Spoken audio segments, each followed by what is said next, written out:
Membantu orang lain bisa dibilang menjadi salah satu kegiatannya selain menjadi pengusaha.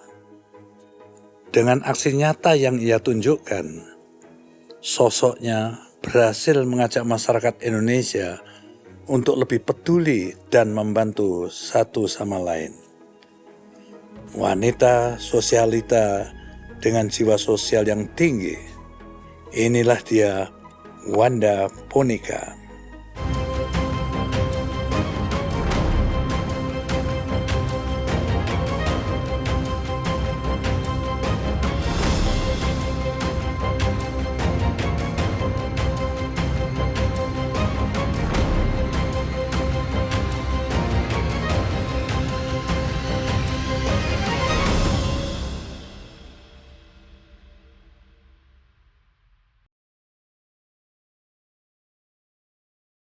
Assalamualaikum warahmatullahi wabarakatuh.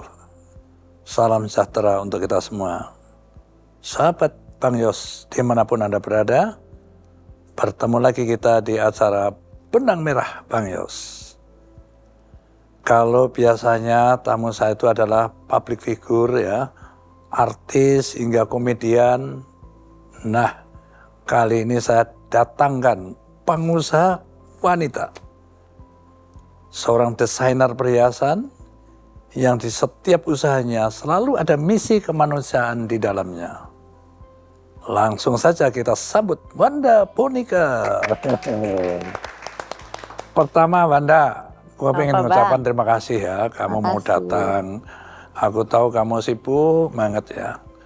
Nah karena itu saya juga tahu ya kamu dikenal masyarakat banyak ya. Bukan saja sebagai usahamu perhiasan, ya, tetapi juga karena kegiatan sosialmu, gitu ya. Namun sebelum kita bicara lebih banyak, saya ingin tahu ya, seorang Wanda Ponika yang sukses ini, waktu kecil seperti apa sih? Apakah kamu dari keluarga yang memang udah kecukupan banget, atau ya pas-pasan, so-so lah gitu ya, atau lebih di bawah dari itu gitu kan. Kita ingin tahu ya, lalu dididik seperti apa kamu sebenarnya dulu? Sebenarnya kalau bicara secara ekonomi kita keluarga normal biasa, saya berkecukupan. Tapi kalau yang menurut saya yang cukup membekas adalah saya itu mengalami bulian secara halus. Bulian? Bulian secara halus, lebih ke body shaming. Oh. Karena aku tuh dulu kecil, kurus, terus kan matanya sipit sampai sekarang, tapi waktu itu kayaknya di blow up terus. Kurus kecil ya dulu? Kurus kecil, udah gitu. Kalau baris paling depan. Nah terus selalu dibilang tuh, aduh kamu tuh, adalah beberapa saudara-saudara gitu, masih keluarga yang sepertinya membuat saya merasa yakin akhirnya bahwa saya itu benar-benar jelek. Tapi akhirnya saya mikir lagi, oke, kalau aku tuh jelek, apa yang bisa menjadi kelebihan aku?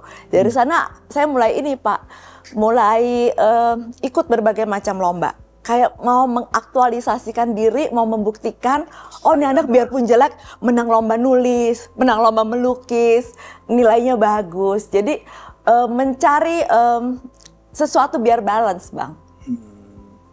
Luar biasa nih, jadi itu jawabanmu ya? Bulian-bulian itu kamu jawab dengan prestasi lah gitu kira-kira. Iya, jadi kadang-kadang kita nggak tahu tujuan hidup itu apa. Waktu kecil mungkin berpikir, aduh Tuhan kok saya diginiin. Ternyata Tuhan membawa saya dalam peristiwa pembulian itu untuk menempa hari ini biar jadi lebih kuat. Dan untuk tidak melakukan hal yang sama pada orang lain. Nah lalu sekolahmu apa sebenarnya? Dari SD, SMP terus ke mana coba ceritain? Saya itu SD, SMP, SMA di Bali. Bali? Terus, di Bali, saya orang Bali Bang. Bali. Oh, gitu. Lahir di Bali juga. Nah pas kuliah itu di Jakarta, pas sebelum masuk kuliah saya itu menang lomba desain. Enggak, sekolahmu apa? Kuliahmu? Pertama akuntansi, udah gitu pindah manajemen, udah gitu cuti abadi. Di mana? Di fakultas? Di Untar, Tarumanegara. Oh, Tarumanegara. Oke. Habis itu terus? Terus karena saya menang lomba desain perhiasan, akhirnya ada perusahaan perhiasan besar yang meminang saya kerja. Lomba itu bentuknya apa itu? magang gitu. Oh, majang. Dan kamu juaranya? Jadi aku tuh magang. Jadi Ya, aku bikin magang. perhiasan itu dari semua bahan-bahan baku yang ada di Bali. Dari kulit sapi, batok kelapa diukir, kerang, itu Dan semua. kamu sendiri yang kombinasikan begitu? Iya, jadi aku bikin bisa batok kelapanya, aku pergi ke pengrajin. Aku gambarin motifnya. Pak, dibolong-bolongin ya sama dicat emas. Terus aku pergi ke Pantai Sanur. Ada nggak pengrajin yang bisa ngerakit si kerang jadi bunga? Nah, jadi dari berbagai macam komponen itu sampai di rumah aku rakit sendiri sampai jadi perhiasan, aksesoris, tas, dan kebetulan waktu itu di Asia Design Competition aku itu menang grand prize. Jadi dapat tawaran kerja magang ceritanya. Dan kamu itu lalu yakin ya, ini adalah peluang yang bisa membawa karir saya nanti gitu? Nggak pernah kepikiran. Desainer perhiasan itu? Karena ditawarin kerja jadi desainer perhiasan dan aku itu dari SMP udah kerja Pak, SMP kelas 3. Jadi penulis dan ilustrator. Intinya aku tuh nggak seneng kalau aku nggak punya kerjaan karena nanti nggak punya uang jajan. Gitu. Jadi ya udah aku ambil kerjaan ini, dari menang lomba kita pikir saya tuh akan masuk ke perusahaan secara keren gitu. Ternyata saya tuh ditaruh di satu ruangan sama desainer cowok semua dan desainer itu ngeliatin saya, ini anak kecil mau ngapain di sini. Tapi akhirnya udah diremehin lah lihat iya. kamu itu kan. Tapi akhirnya berjalan ya membuktikan dan kemudian akhirnya ditawar di posisi yang baik walaupun bukan sebagai desainer, sebagai store manager. Saya pernah jadi sales, jadi store manager, pernah jadi SRD, pernah jadi visual merchandise. Jadi pokoknya pindah-pindah divisi di satu perusahaan itu. Sampai saya merasa siap untuk buka usaha sendiri. Oke, lalu itulah yang menjadikan kamu lalu usaha di perhiasan itu. Iya. Perhiasan. Oke. Nah, lalu di samping itu kan kamu sukses di desainer perhiasan itu ya. Terus kamu di kegiatan-kegiatan sosial ya bekerja sama dengan apa namanya? Happy Hearts Indonesia. Happy Heart Indonesia. Jadi ada beberapa. Itu gimana? Coba lu ceritain. Ada beberapa sih Bang kegiatan sosial saya. Dulu itu saya selalu kalau kegiatan sosial tuh maunya nggak mau menjadi masuk board of director, nggak. Saya dari samping aja, saya nyumbang aja gitu. Saya pernah bikin kayak mamografi gratis untuk 2000-an perempuan yang kurang mampu, itu gandengan tangan sama Tante Linda Agung Gumelar. Oh iya. Tapi waktu itu saya masih batu dari samping aja sampai kemudian akhirnya saya bangun satu sekolah, belum bergabung ke yayasan itu, dan saya harus ke NTT meresmikan sekolah apa itu. Sekolah apa? Iya, jadi itu sebenarnya di NTT itu banyak sekali sekolah yang udah running. Tapi kondisinya itu ada yang umurnya udah 50 tahun, 60 tahun. Jadi kondisi sekolahan kondisi maksudnya? sekolahan. Oke. Gedek atau lantainya itu tanah, dindingnya bolong-bolong. Jadi itu dibangun ulang karena gurunya udah ada, siswanya juga udah ada. Nah, hari pertama saya datang ke NTT, saya ketemu anak-anaknya, ketemu orang tuanya. Di sana saya ngerasa, oh ini saya tuh sebenarnya bukan membangun sekolah, tapi memberi masa depan buat anak-anak itu. We never know, nanti dari sana akan lahir Bang Yos lainnya, akan lahir Pak Jokowi baru dari NTT, karena anak-anaknya very cheerful. Lahir banda-banda baru juga lah. Iya. Lahirlah banyak-banyak tokoh dari sana dan saya tuh sempat punya kelas sharing session dengan ibu-ibu mereka dan di sana saya ngerasa buat orang-orang yang ekonominya kurang beruntung, satu-satunya cara untuk lepas dari jerat kemiskinan itu mereka harus sekolah. Sehingga mungkin nanti mereka bisa S1, bisa kerja di bank, bisa kerja di kantor, akan naik terus. Tapi kan kalau orang-orang yang sebenarnya dari keluarga yang cukup berada, yang orang tuanya mungkin cukup educated, walaupun dia nggak sekolah, nggak kuliah, orang tuanya mungkin bisa ngajarin anaknya usaha, orang tuanya punya networking. Tapi anak-anak di NTT itu kalau nggak sekolah, akan terjadi siklus seperti orang tuanya mereka lagi. Pulang dari sana, akhirnya saya ditanya lagi, masih mau jadi donatur aja atau berkenan untuk bergabung dengan yayasan? Dan akhirnya saya bilang, oke, saya komit, saya berkenan. Dan akhirnya dari sana juga saya itu banyak kerjasama sama netizen Bang. Jadi saya tuh bangun sekolahan, sometimes dari dana saya pribadi perusahaan, tapi udah 4 sekolah yang dibangun, saya tuh patungan sama netizen follower saya. kan follower di di Instagrammu, di anumu. Iya. Kan saya tuh awalnya gemes Bang. Kenapa sih orang itu kalau di Instagram itu banyak yang nyari giveaway, banyak yang minta-minta, ngemis-ngemis dibantu. Saya pengen membuktikan ada kok orang-orang baik. Saya bilang saya mau bangun sekolah nih, biayanya 300 something. Saya masukin 100 juta dulu ya, sisanya kita patungan mulai dari 1.000 rupiah. Dan ternyata Terkumpul? dalam waktu 1 minggu terkumpul melebihi target. Jadi akhirnya saya lanjutin untuk sekolah kedua.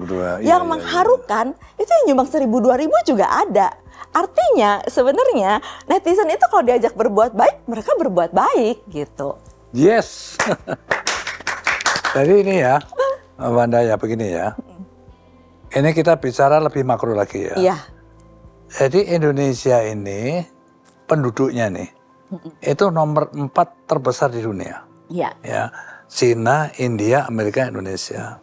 Saya meyakini dari pengalaman saya ya bahwa masyarakat atau rakyat yang begitu banyak ini kalau tidak terdidik maka dia jadi beban. Ya, betul. Lalu kekayaan alam yang kita miliki yang berlimpah dan bermacam-macam itu maka justru orang lain yang akan menguasainya. Itu sudah pasti. Nah karena itu kesimpulannya apa? Jadi orang yang banyak ini harus terdidik. Kalau dia terdidik maka dia tidak jadi beban tapi sebaliknya bisa meng-hire orang lain. Nah kan gitu kan. Nah itulah sebabnya pengalaman ini saya bawa waktu saya gubernur. Gitu. Saya anak seorang guru di desa ya, saudara saya banyak pintar semua, ingin pintar semua, kamusnya juga susah nyarinya itu. Ya kan gitu kan. Nah jadi kemudian saya tidak mau melihat lagi masa depan yang sekarang ini kayak waktu kecil gitu kan. Oleh karena itu waktu saya gubernur, mungkin saya bisa klaim ya, gubernur atau kepala daerah yang membiayai pendidikan terbesar 20% dari APBD saya ambil untuk pendidikan. Nah, kalau nggak salah sekarang secara nasional sudah seperti itu. Jadi saya amat setuju ya, saya ngomong begini karena kenapa kok Wanda kok begitu peduli dengan pendidikan. Saya rasa cara berpikirmu juga seperti itu kan. Iya. Itu kan. Karena gini Pak, menurut saya setiap anak Indonesia itu berhak untuk mendapatkan fasilitas pendidikan yang layak. Dan kita sebagai orang tua yang udah sanggup menyekolahkan anak kita di sekolah-sekolah yang terbaik, punya kewajiban untuk membantu anak-anak yang nggak mampu gitu. Karena saya tuh percaya banget, kayaknya ini ajaran Muslim Bang, bahwa di dalam rezeki kita itu ada rezeki orang lain. Jadi kalau contohnya kita bisa sekolahin anak kita bagus, ada juga rezeki anak-anak yang nggak beruntung di sana yang harus kita salurkan. Begitu sosial ya kamu itu ya. Mungkin ada cerita sebelumnya ya yang telah memotivasi kamu agar nanti kalau saya akan ada nggak kejadian kecil kamu yang mendorong ke arah itu? Suami saya pernah terkena kanker stadium 3 dan hari itu saya ngerasa banget ketika musibah itu datang sekejap dia akan datang, dan untuk orang-orang yang kebetulan masih mampu berobat aja mengalami keluarga yang kena kanker itu kayaknya luar biasa beratnya. Di sana saya mulai berpikir saya mesti bantu orang. Jadi di awal-awal tuh saya sebenarnya lebih banyak bantu orang sakit karena saya pernah merasakan punya keluarga yang sakit kritis. Jadi membantu anak-anak yang kelainan jantung, membantu yayasan kanker. Tapi saya nggak pernah nyentuh pendidikan karena menurut saya udah deh yang penting sehat dulu. Sampai saya ketemu benar-benar dengan anak-anak yang TT itu, ada satu anak yang luar biasa maju baca puisi, Bang. Puisinya satir dan dalam banget. Saya bilang, ini anak di pelosok bisa bikin puisi sesatir itu tentang kehidupan mereka. Dia bikin sendiri? Puisinya dibikin sendiri. Isinya apa? Satir lah, nasib kehidupannya dia yang sangat satir. Terus anak-anak di sana itu sangat gembira. Dan saya percaya kita bisa menemukan potensi di antara anak-anak itu. Makanya kita bangun PAUD, kita bangun SD. Yayasan Happy Hearts itu setahun membangun sekitar 40 sekolah. Pasti ya ada rasa kepuasan dirimu ya pada saat kamu berhasil membantu orang dan orang itu bisa keluar dari kesulitannya itu ya pasti ya. Iya, sebenarnya membantu orang itu ada unsur egoisnya Bang. Karena itu sebenarnya tidak hanya menyenangkan orang yang kita bantu, tapi itu juga menyenangkan diri kita sendiri. Memberi kepuasan sendiri dan itu membuat ketagihan. Siapa lagi yang bisa kita bantu gitu. Menjadi ketagihan. Ketagihan. Karena itu kepuasan. Iya. Yes. Terus saya sambung sedikit nih Bang. Saya merasa gini, kalau saya seorang membuat kebaikan, mungkin saya cuma bisa bangun satu sekolah.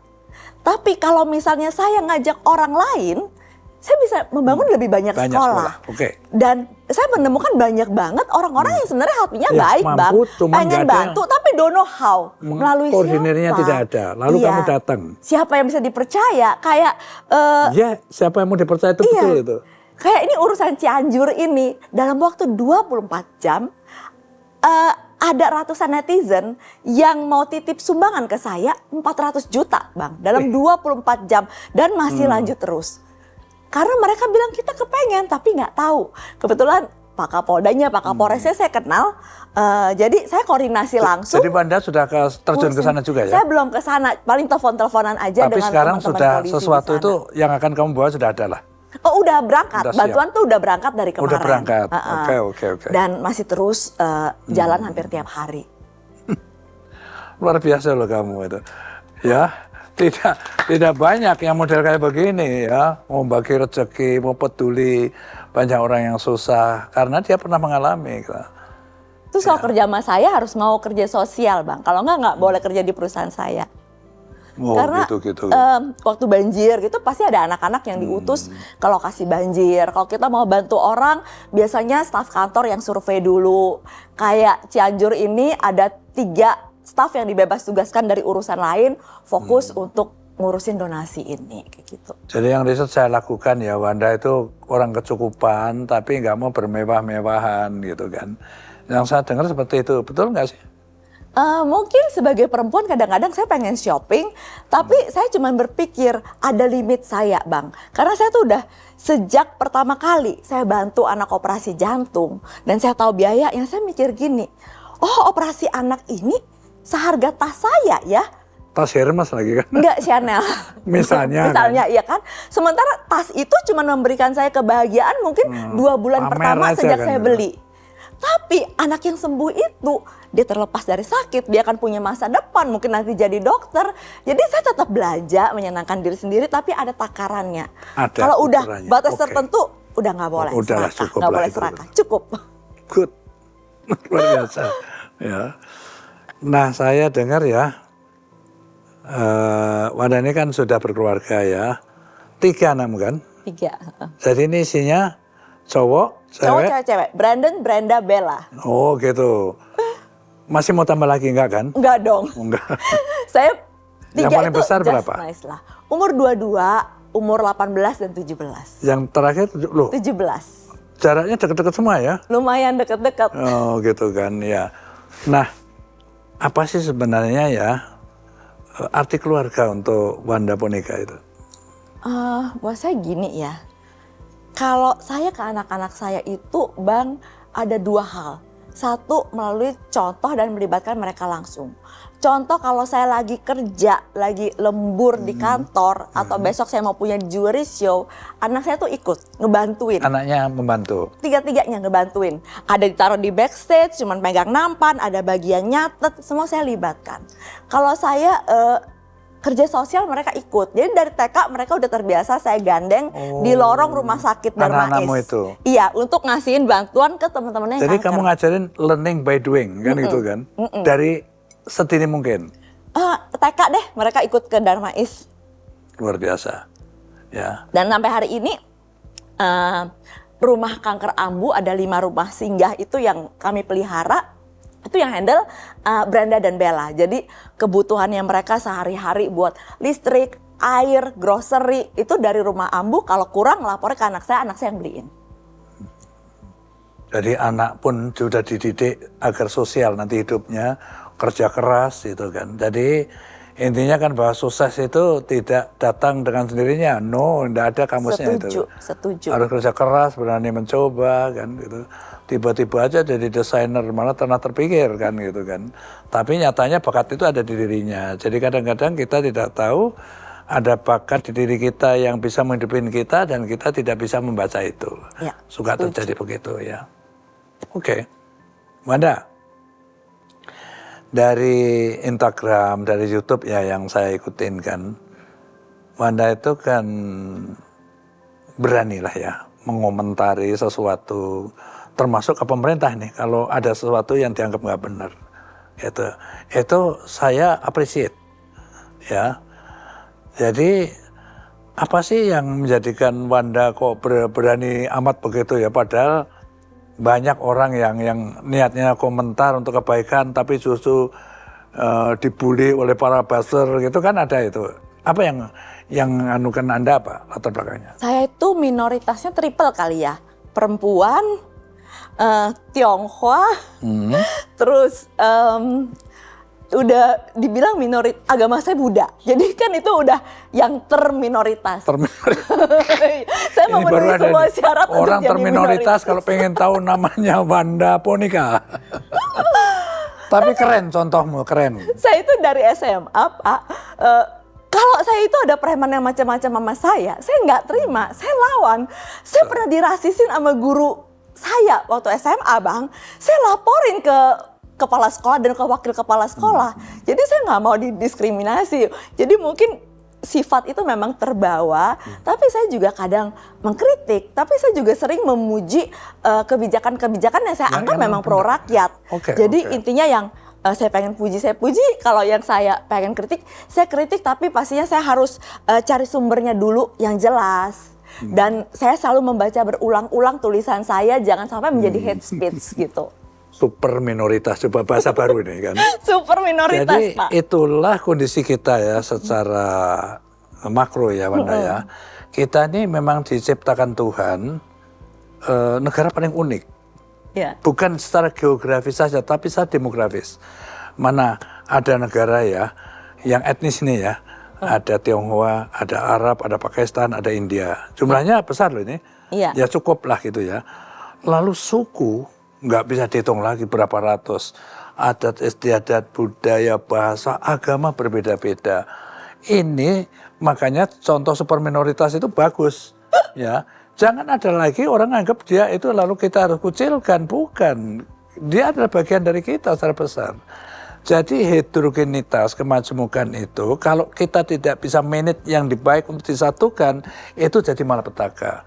Tetapi kalau bisa disatukan, contohnya dia ini super minoritas yang dibantu berapa orang. Dan yang dibantu itu udah pasti bukan sukumu, bukan seagamamu, nggak sama sekali dia nggak memandang itu kan. Iya, dia bantu semuanya. Saya punya prinsip, kemanusiaan itu tidak mengenal agama. Jadi saya udah biasa sih Bang, pembangunan masjid saya ikut, nyumbang karpet masjid iya, besok pembangunan gereja saya ikut, pembangunan wihara saya ikut. Pokoknya yang namanya berbuat kebaikan di mana aja sama prinsip saya. Good. Nah kamu ini kan sudah dikenal banyak orang ya, dari usahamu ya, dari sosialmu gitu ya, pasti udah banyak yang kenal di masyarakat ya, dan berani bersuara gitu kan. Ada nggak sih niat atau angan-angan untuk masuk ke bidang politik gitu? Karena di sana ada namanya anggota dewan kalau kamu caleg, itulah di tempatnya kamu mau maki-maki habis, itu nggak ada orang yang berani bully kamu itu kan gitu. Coba you ceritain, ada nggak minat itu? Gini bang. Ini pertanyaan yang netizen sering tanya dan saya nggak pernah jawab. Jadi saya jawabnya sama Bang Yos. Oke, good. Harus dijawab. Dua Bang alasannya. Nomor satu, saya itu secara ekonomi merintis perusahaan saya itu belum cukup. Perusahaan saya itu masih harus berkembang lebih jauh lagi. Sehingga kalau misalnya saya masuk ke dalam dunia politik, bagaimana dengan usaha saya? Tapi kalau saya lakukan itu bersama-sama, takutnya konflik of interest. Itu jawaban nomor satu. Konflik interest. Jawaban selanjutnya juga, kalau saya udah memasuki sebuah partai politik dan kemudian ada kebijakan-kebijakan partai yang tidak sesuai dengan hati nurani saya harus ikut. Saya nggak bisa menjadi Wanda Ponika yang bebas nulis apa-apa lagi. Karena ada terikatan. Terikatan itu sih jawabannya. Gila. Wanda, sekarang ada nggak sih ya? Kamu sudah sukses di sini, sukses di situ, ada nggak di batin kamu ini ada sesuatu lagi yang ingin saya gapai, ada nggak kayak gitu? Saya one day kepengen retired dengan baik, meninggalkan perusahaan yang bisa diteruskan oleh anak-anak saya, perusahaan profesional, Kemudian saya udah tidak punya tanggung jawab lagi mengurus bisnis, saya mau kerja sosial aja. Mau? Jadi kerja sosial full time. Casual full time untuk sosial. Iya, kalau anak-anak saya nanti udah bisa take over the business. Insya Allah orang kayak begini ini kalau meninggal nanti ngantri di surga paling depan nih. Amin gitu dong. Amin, amin, amin Bang, amin Bang. Luar biasa, oke deh. Aku suka orang yang punya apa namanya kehendak, kemauan seperti itu ya. Nggak banyak soalnya kan, tetapi mudah-mudahan lewat acara Benang Merah Bang Yos ini itu bisa memotivasi orang lain untuk berbuat yang sama. Kadang-kadang ditekan tadi orang mau membantu nggak tahu kemana salurannya ya. Karena jujur aja kan banyak aja penipu itu kan ya. Kita itu paling sedih ya, kita nyumbang mungkin nggak seberapa, tapi kalau ini hanya tipuan itu kita jadi sakit itu kan. Nah ini Bang yang saya tuh jaga, kenapa sih netizen tuh percaya aja kalau nitip bantuan ke saya. Contohnya kalau bangun sekolah, kan udah terkumpul. Jadi dari sekolah lamanya dirubuhin, terus mulai bangun pondasi, step by stepnya relawan kita tuh bikin videonya. Jadi saya umumin di IG saya, teman-teman nih sekolah yang kita bangun udah sampai sini loh. Next, udah ditembokin loh sampai sekolahnya jadi dan anak-anaknya itu rame-rame bilang terima kasih netizen kami dikasih sekolah. Artinya teman-teman yang berdonasi tahu bahwa donasi itu nyampe. Kayak sekarang ya saya udah pasti nanti telepon nih kebetulan saya bekerja samanya dengan kepolisian kan. Pak Kapolres bikinin dong video, Pak Kapolda bikinin video. Udah terima nih sumbangannya dari netizen. Dan saya selalu laporin nih, hari ini udah berapa, kemudian diterimanya, terus penyerahannya. Tapi challenge-nya Bang, saya tuh ada juga orang yang gak suka bilangnya ria. Ah ya itu udah pastilah itu. Kok diposting-posting, padahal kan itu sebenarnya bentuk pertanggungjawaban kita. Karena yang dikelola itu kan uang masyarakat, bukan uang saya sendiri. Gitu. Pandai merayu orang lain untuk kebaikan, ya kan? Itu antara lain kemampuanmu di situ. Terakhir, ya, Wanda, coba tinggalkan ya pesan trik-trik untuk milenial Gen Z ya. Ya dari ceritamu itu bagaimana sih menggapai sukses itu, apa triknya atau intinya atau benang merahnya apa gitu? Bang Yos tahu nggak berapa bulan yang lalu tuh saya dimarahin sama Gen Z. Dimarahin karena? Sama generasi Z. Karena saya itu pernah membuat sebuah tulisan bahwa kalau kita, saya menyebutnya strawberry generation. Kelihatannya tuh merah, merekah, seger. Tapi kesenggol dikit itu benyek gitu ya kan. Saya bilang banyak nih Gen Z tuh yang sekarang dikit-dikit ngaku capek. Dikit-dikit butuh healing. Katanya kita nggak perlu kerja cerdas Bang. Nggak perlu kerja keras, cukup kerja cerdas. Sementara saya sudah banyak banget ketemu orang-orang sukses dari berbagai generasi. Mereka itu semuanya bilang kerja kerasnya itu nomor 1. Nah jadi saya sempat nulis juga, saya itu dulu naik bus, kerja as a profesional, baru terus bikin bisnis sendiri, itu kerja keras. Dibilang sama anak-anak Gen Z itu, kerja keras era Tante Wanda itu sudah berlalu, ini generasinya lain. Sekarang harus kerja cerdas, life balance. Ya sedikit-sedikit harus ke Bali ya kan, yoga. Jadi saya dimarahin. Tapi saya tetap dengan posisi saya. Ada 2 positioning saya di media sosial. 1, saya kekeh kerja keras. Saya kekeh ngasih tahu anak-anak Gen Z, ngasih tahu cewek-cewek, jangan jadi cewek matre. Cewek itu harus bisa mensupport suaminya dalam bekerja. Dan yang kedua, saya aktif ngajak netizen, yuk jangan tangan di bawah minta-minta. Kita sama-sama tangan di atas bantu orang. Kalau kita tangan di atas terus, insya Allah nanti kita dikasih rejeki gitu. Oke. Itu ya, jadi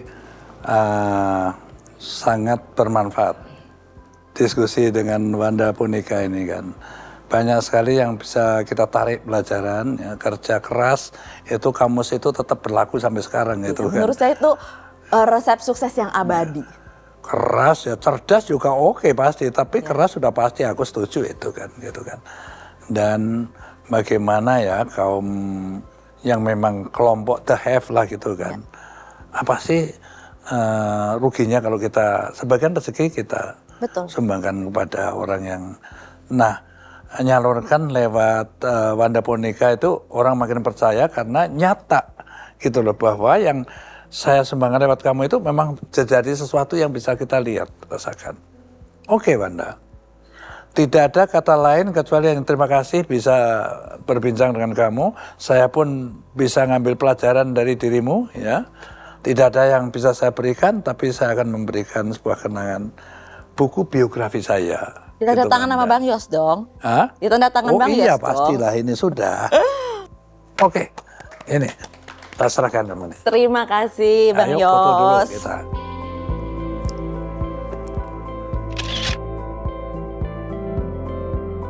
Oke sahabat Bang Yos, terima kasih sudah menyaksikan Benang Merah Bang Yos bersama Wanda Bonika ya.